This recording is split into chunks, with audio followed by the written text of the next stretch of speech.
On va parler d'un club de foot avec plus de 100 ans d'histoire, d'une gloire passée et d'une série d'événements qui ont tout fait basculer. Aujourd'hui, on commence à décortiquer ce qu'on appelle l'affaire FC Martigues. Et pour bien piger la situation actuelle, il faut faire un petit bond en arrière. Le FC Martigues, ce n'est pas n'importe quel club, c'est une véritable institution, avec des racines très très profondes. Sauf que voilà, cette belle histoire, elle a connu de sacrées secousses ces dernières années. Des difficultés sur le terrain, bien sûr, mais aussi et surtout des problèmes financiers qui ont vraiment plombé l'ambiance et préparé le terrain pour la suite. Et c'est justement dans ce climat un peu tendu que les choses ont commencé à devenir compliquées. Allez, on plonge ensemble dans les premiers éléments de cette fameuse affaire. Allez, c'est parti. Pour commencer, posons le décor. Le FC Martigues, c'est qui? C'est quoi exactement? Déjà, premier truc à savoir, sa date de naissance. 1921. Oui, 1921. Ça fait donc plus d'un siècle d'histoire, de matchs, de passion. C'est pas rien quand même. Et qui dit club historique dit forcément couleur emblématique. Pour Martigues, c'est le sang et or. Le rouge et le jaune, c'est l'ADN du club, quoi. Un vrai symbole de fierté pour tous les supporters. Et bien sûr, ce Claude, il a une maison. Il est profondément ancré à Martigues, dans les Bouches-du-Rhône. Il ne représente pas juste une équipe, mais toute une ville, toute une région du sud de la France. Bon, maintenant qu'on a les bases, on va voir que cette longue histoire, elle est faite de moments de gloire assez incroyables, mais aussi de chutes tout aussi marquantes.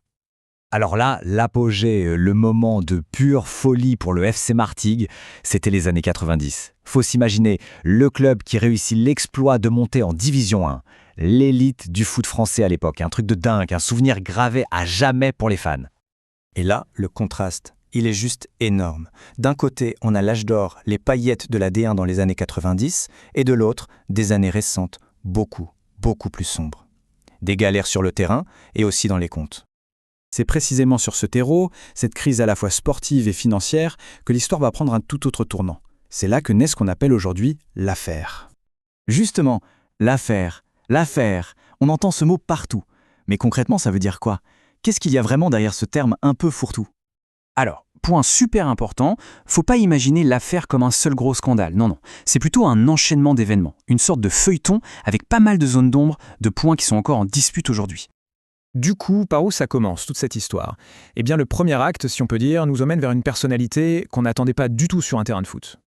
La chronologie de l'affaire, elle démarre officiellement ici, entre 2016 et 2018. C'est une période assez surprenante, marquée par l'implication du mannequin et chanteur Baptiste Diabiconi dans le club.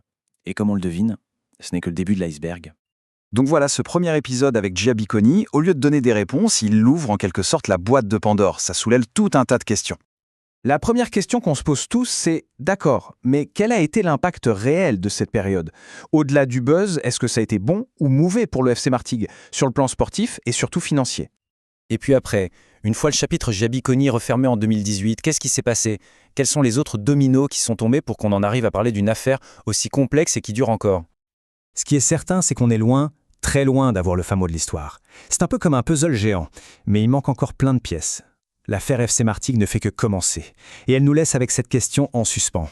Comment un club avec un tel passé a-t-il pu se retrouver dans une situation pareille?